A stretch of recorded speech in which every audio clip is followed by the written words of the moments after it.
Our next speaker is going to be Kelly from Arm & Feminine.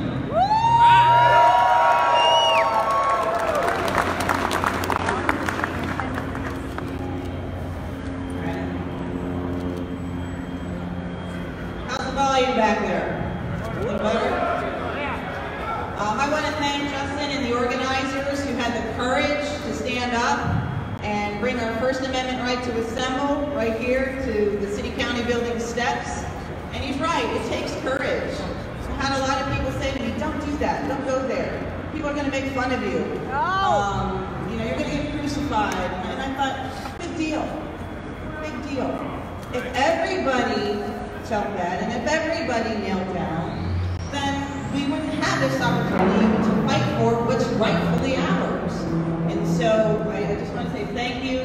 I want to thank all of you for coming out here on a very cold January day to show your support. I actually want to thank the law enforcement officers who are here to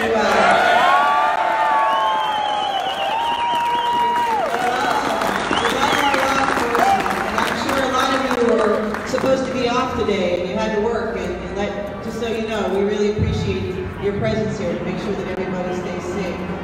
I'm going to borrow a line, and it's, I hate politics, but I love freedom.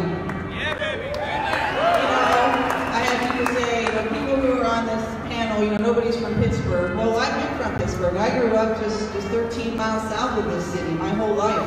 I went to the University of Pittsburgh. I got both my undergraduate and graduate degrees from Pittsburgh. I lived in this city. I worked in this city.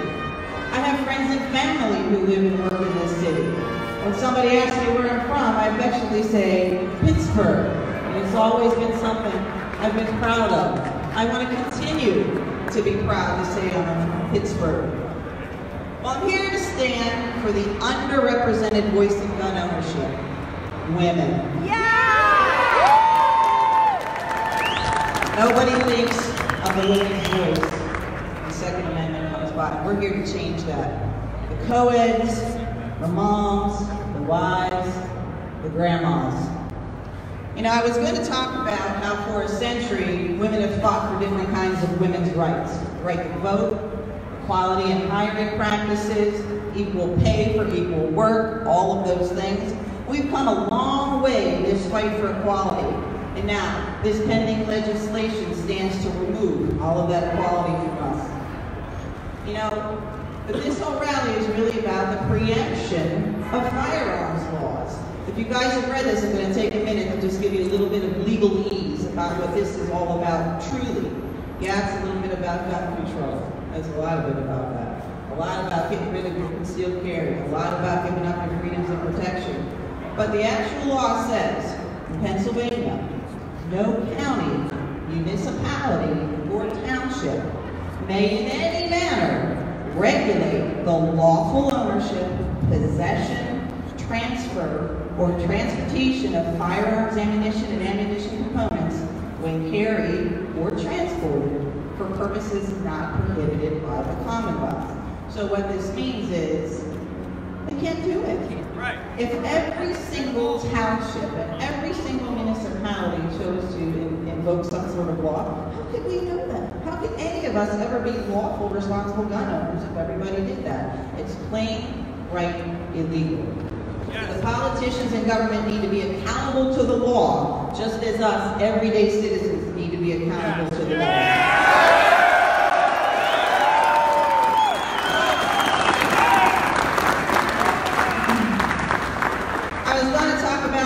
Is an equalizer for women. Yeah. On a whole, men are bigger in stature, they're stronger than women, but this is really about the preemption of firearms laws. Then I was going to talk to you about how calling 911 is a false sense of security, because if you're calling a cop, it's probably too late. Right. But this is really about the preemption of the firearms laws. I was going to tell you about some friends of mine who have been raped at gunpoint in gun-free zones. Exactly. I was going to tell you about some friends that I have that have been beaten to a pulp and slashed and left for dead at the hands of domestic violence. I was going to tell you other survival stories about women in violence who, and they've all said that if I had had a gun, maybe the outcome of these would have been different. But this is really about the preemption of firearms laws. I was going to mention that rendering women defenseless does not protect us, and that PFAs are just a piece of paper. And I was going to relate cases of women who've been killed by the very hands that those PFAs have been brought against. But again, this is about the illegality of this law. I was going to recite some crime statistics for you. I'm an academic, I like numbers. That every 24 minutes there's a murder. Every 5 minutes there is a rape. Every 2.5 minutes there's a sexual assault. And I was going to remind you that all of these things are still illegal. And they're still committed. I was going to mention that tens of thousands of women, many of whom I lead, are taking charge of becoming their own protectors. And women have been the fastest growing segment of firearm ownership in America in the last 5 years. We are serious about this. And again, though, this is about the preemption of firearms laws.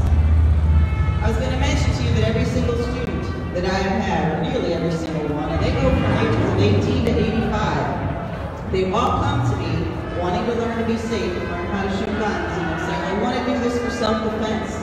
I want to do this to protect my children. Yes, moms that demand gun rights.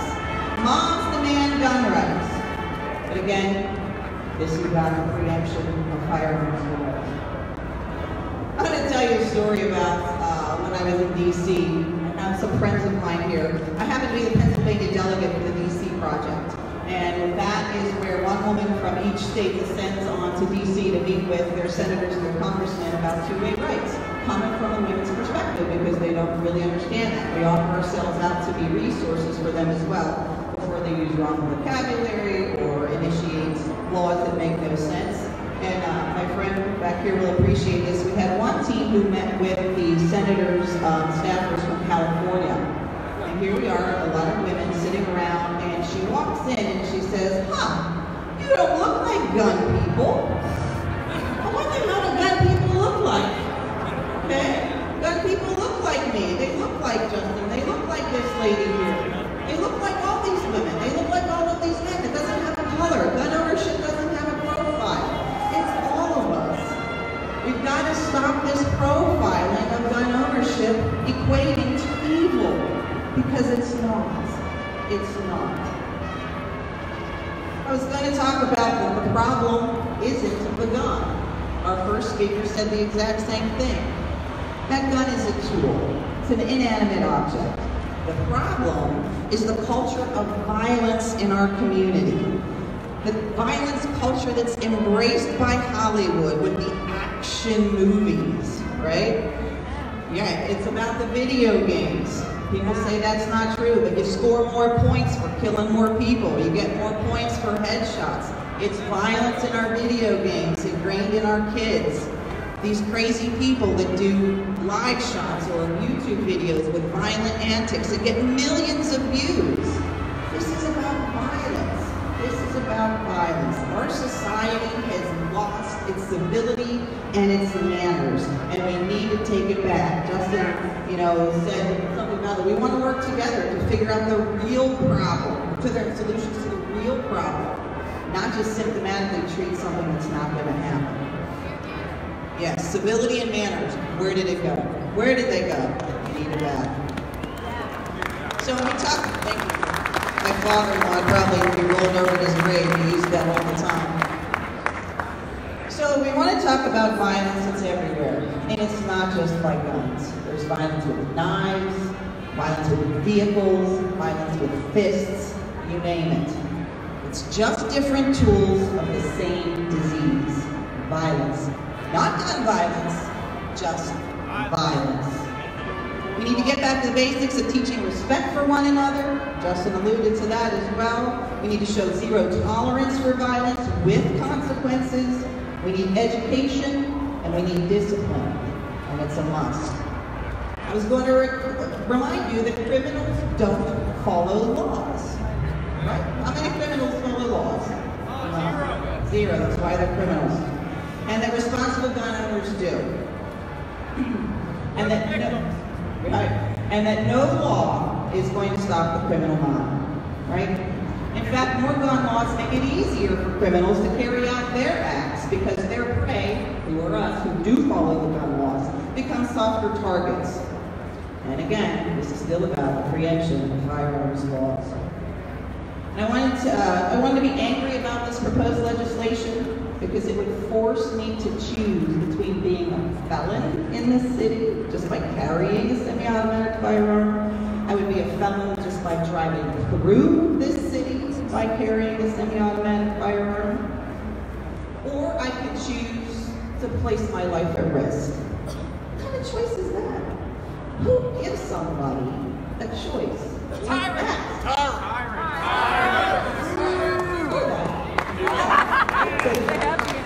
Be a felon or put your life in jeopardy. Here you go. So the local government just can choose to commit an unlawful act by passing illegal legislation according to PA law, but we are going to be expected to be lawful and follow it. Once again, politicians and government need to be accountable to the law.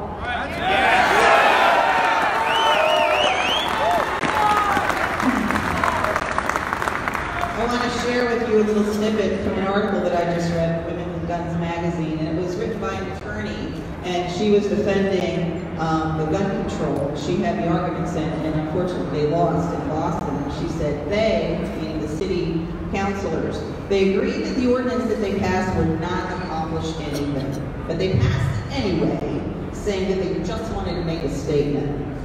Unfortunately, too many elected officials just want to make a statement.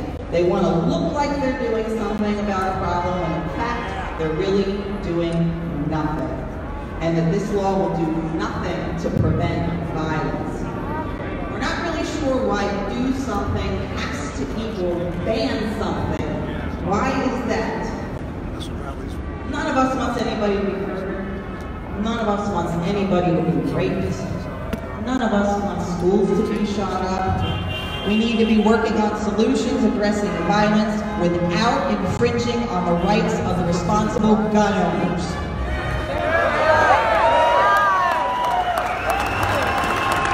The Second Amendment is a right. It's not subject to change. You can't legislate against a right. That's why it's a right. Last I checked, the magic words were, we the people. We the people, not we some of the people. We are the people too, and no one's rights are more important than anyone else's rights. So I encourage everyone here to promote responsible gun ownership and education as a deterrent to crime, and still, this is about the preemption of firearms laws and the government being all above the law. We are 2A proud, so everybody with me, a well-regulated militia, being necessary to the security of a free state, the right of the people to keep and bear